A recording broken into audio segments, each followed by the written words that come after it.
Bab 19. Makanan daging. Pernyataan umum. Daging tidak penting bagi kesehatan atau kekuatan. Kalau tidak demikian, maka Tuhan telah keliru ketika menyediakan makanan bagi Adam dan Hawa sebelum kejatuhan mereka. Semua elemen nutrisi dikandung dalam buah-buahan, sayuran, dan padi-padian. Diet ideal. Tuhan bermaksud membawa kembali umatnya hidup atas buah-buahan, sayur-sayuran, dan padi-padian sederhana. Ia menuntun anak-anak Israel ke padang belantara di mana mereka tidak bisa mendapatkan makanan daging, dan ia memberikan mereka roti surgawi. Manusia memang sudah makan roti malaikat, tetapi mereka mengidamkan makanan daging dari Mesir dan berduka serta menangis meminta daging. Melupakan janji Tuhan bahwa bila mereka berserah kepada kehendak-Nya, Ia akan membawa mereka ke tanah Kanaan dan menjadikan mereka suatu bangsa yang bahagia, suci, dan bersih. Dan tidak akan ada yang lemah di antara seluruh suku mereka, karena Ia akan menjauhkan penyakit dari tengah-tengah mereka. Tuhan akan memberikan mereka daging kalau saja itu memang perlu bagi mereka.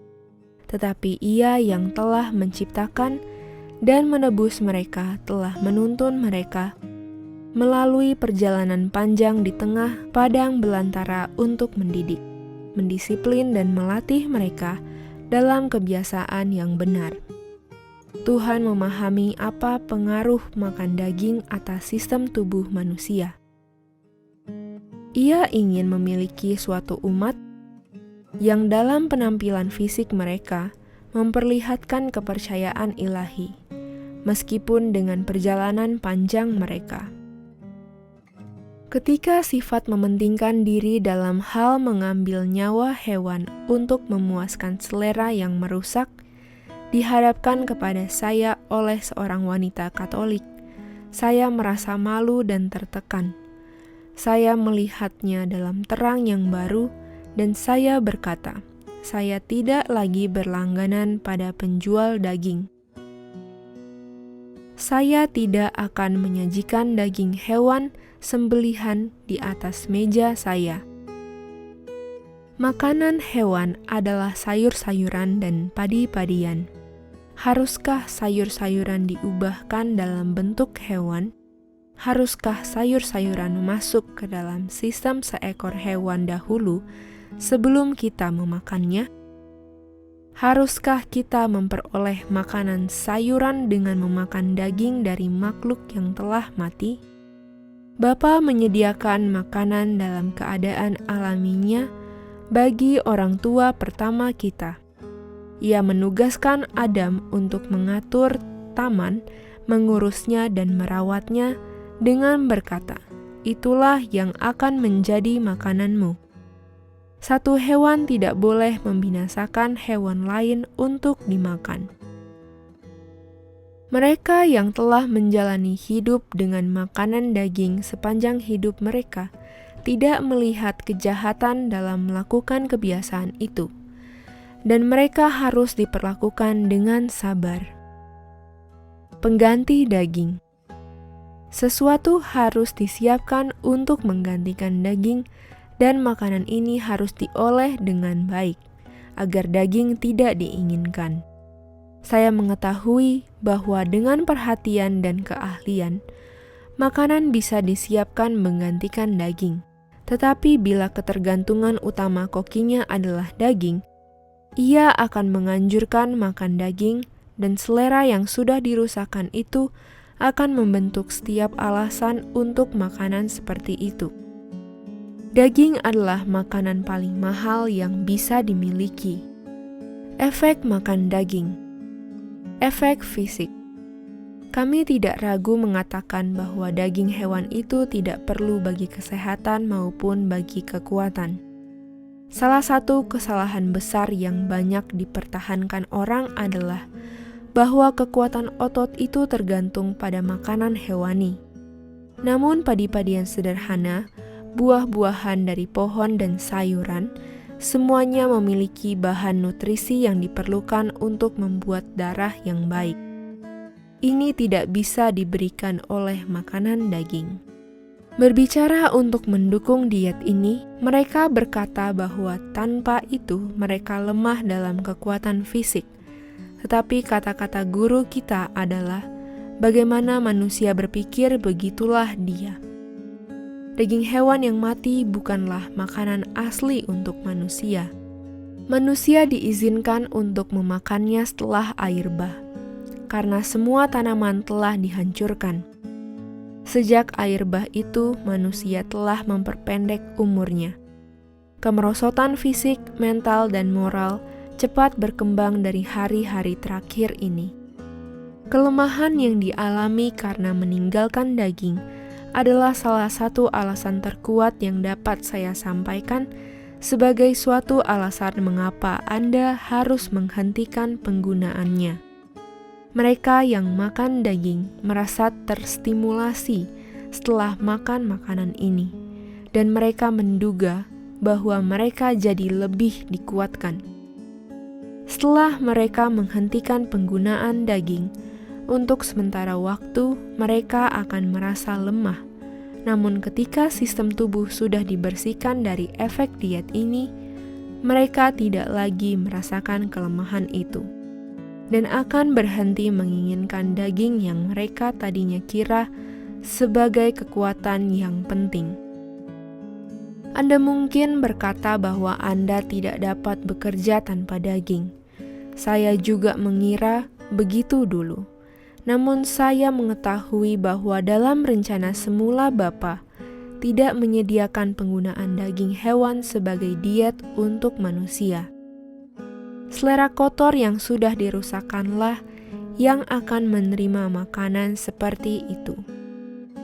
Memikirkan daging hewan membusuk dalam lambung itu rasanya memuakkan. Makan daging hewan telah menjadikan kualitas darah dan daging yang buruk. Sistem tubuh Anda berada dalam keadaan meradang, disiapkan untuk timbulnya penyakit.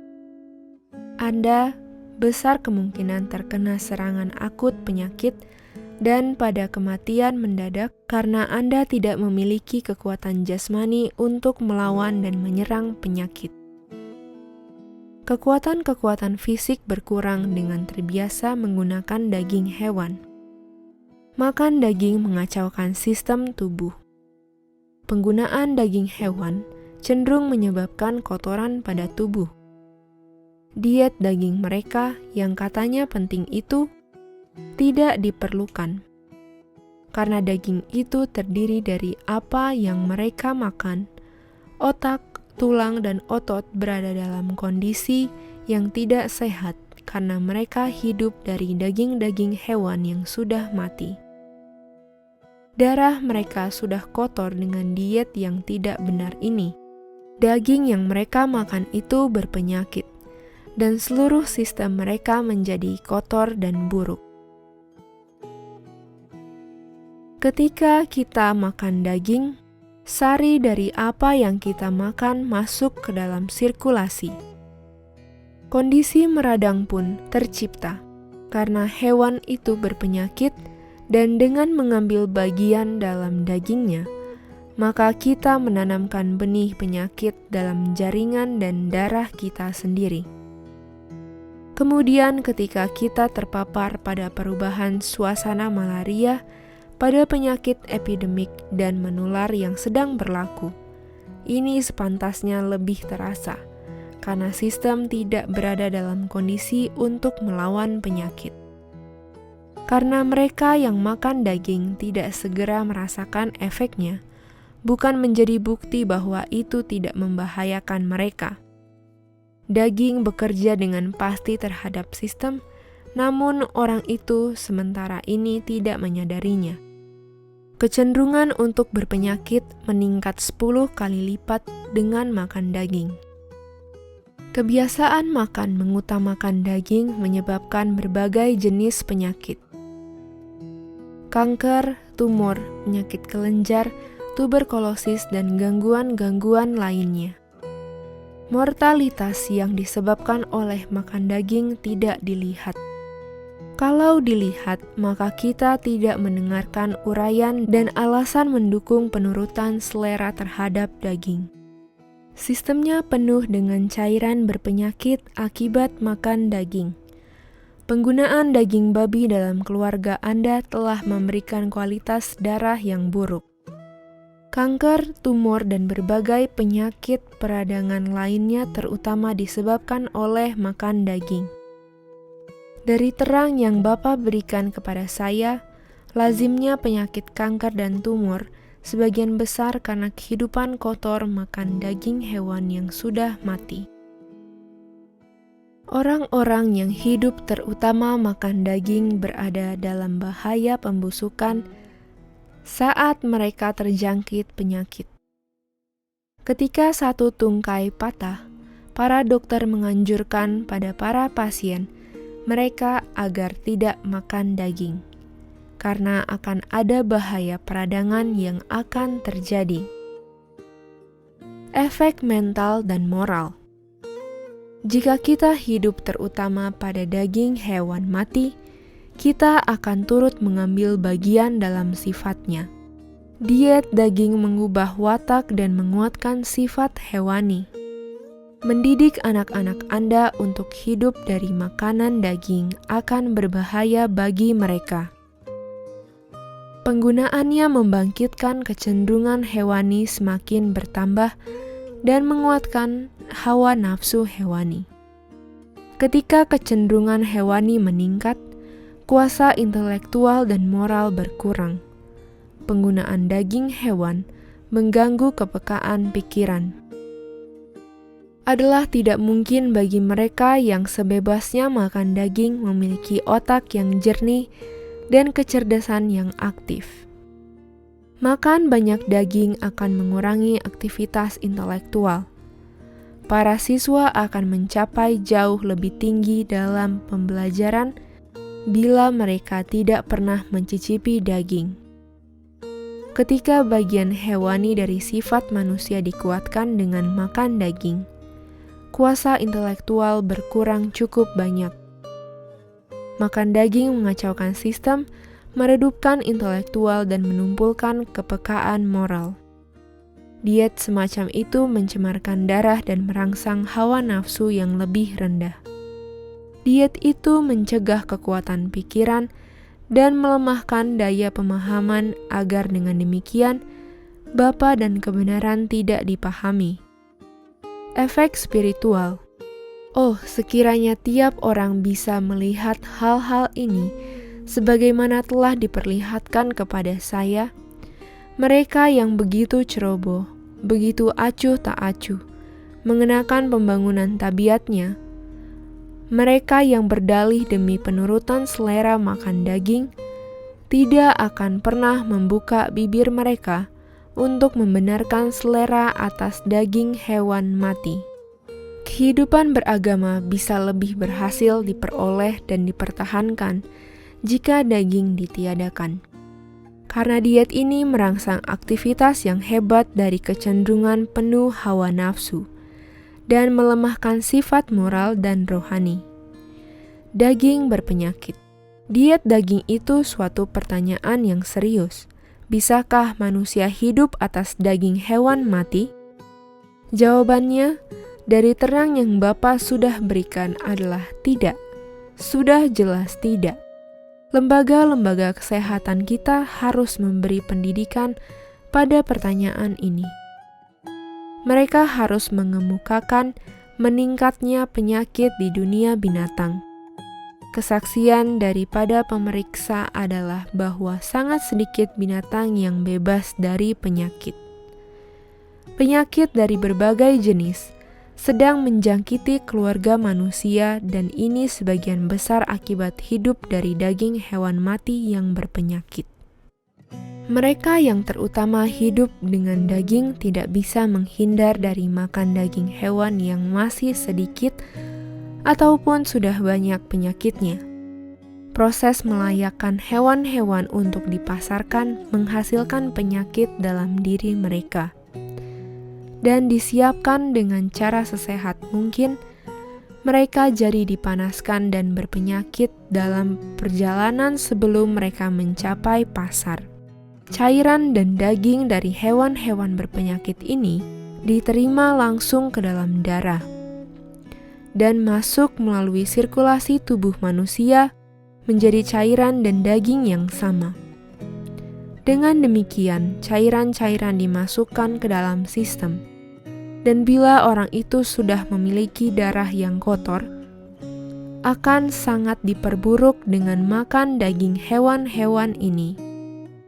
Hewan-hewan yang dagingnya Anda makan seringkali begitu berpenyakit, sehingga bila dibiarkan, mereka akan mati sendiri. Namun selagi nafas kehidupan masih ada, mereka dibunuh dan dibawa ke pasar.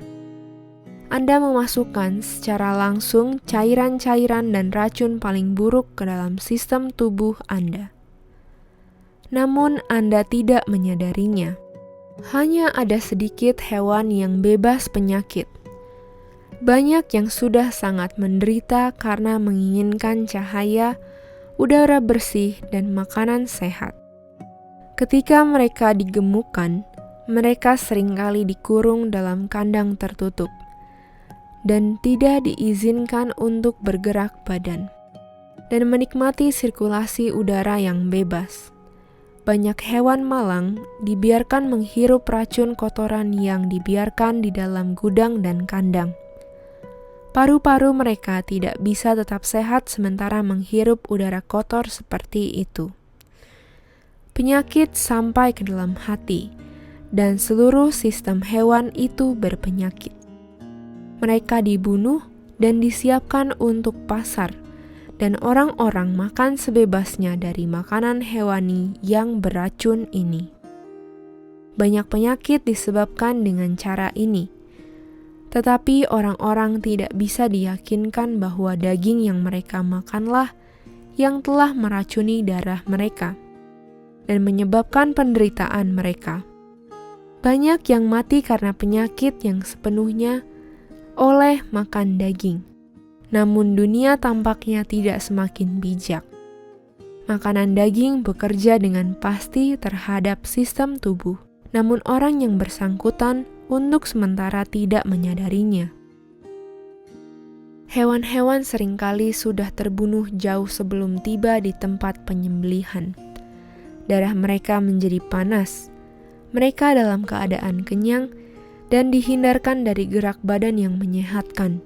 Dan ketika mereka harus ikut dalam perjalanan jauh, mereka jadi kelelahan, dan dalam kondisi itu dibunuh untuk dijual. Darah mereka sangat meradang, dan mereka yang memakan dagingnya, makan racunnya juga. Beberapa orang tidak segera kena akibatnya, sementara yang lain terserang dengan rasa sakit yang parah dan mati karena demam, kolera, dan beberapa penyakit tak dikenal lainnya. Beberapa hewan yang dibawa ke tempat penyembelihan sepertinya menyadari apa yang akan terjadi, dan mereka jadi marah dan secara harafiah gila. Mereka dibunuh sementara dalam keadaan begini, dan daging mereka disiapkan untuk dijual. Dagingnya itu racun, dan pada mereka yang memakannya mengakibat kram, kejang, ayan, dan kematian mendadak. Babi disiapkan untuk dijual di pasar meskipun sementara wabah penyakit sedang menimpa mereka, dan daging mereka yang beracun telah menyebarkan penyakit menular, dan angka kematian yang besar menjadi akibatnya. Daging yang dimakan sedang melakukan kerjanya, karena daging itu berpenyakit. Daging yang mereka makan itu berpenyakit dan seluruh sistem tubuh mereka jadi kotor dan rusak. Kematian disebabkan oleh makan daging berlebihan yang pada saat akhir sudah busuk. Penyakit-penyakit paru, kanker, dan tumor secara mengejutkan umum terjadi di tengah-tengah hewan. Memang benar bahwa para pengawas menolak banyak ternak yang berpenyakit, tetapi banyak yang lolos ke pasaran yang seharusnya ditolak. Dengan demikian, daging yang tak sehat telah masuk ke dalam pasar untuk dikonsumsi manusia. Di banyak tempat bahkan ikan tidak sehat dan tidak boleh digunakan. Ini terutama berlaku di mana ikan berhubungan dengan saluran pembuangan kota-kota besar. Ikan yang mengambil bagian dari saluran pembuangan yang kotor bisa lolos ke perairan-perairan yang jauh dari tempat pembuangan itu dan ditangkap di tempat-tempat di mana airnya bersih dan segar. Tetapi karena saluran yang tidak menyehatkan dari mana mereka tadi makan, maka ikan itu tidak aman untuk dimakan. Fakta bahwa daging sebagian besar berpenyakit harus menuntun kita untuk membuat usaha keras untuk menghentikan penggunaannya sama sekali.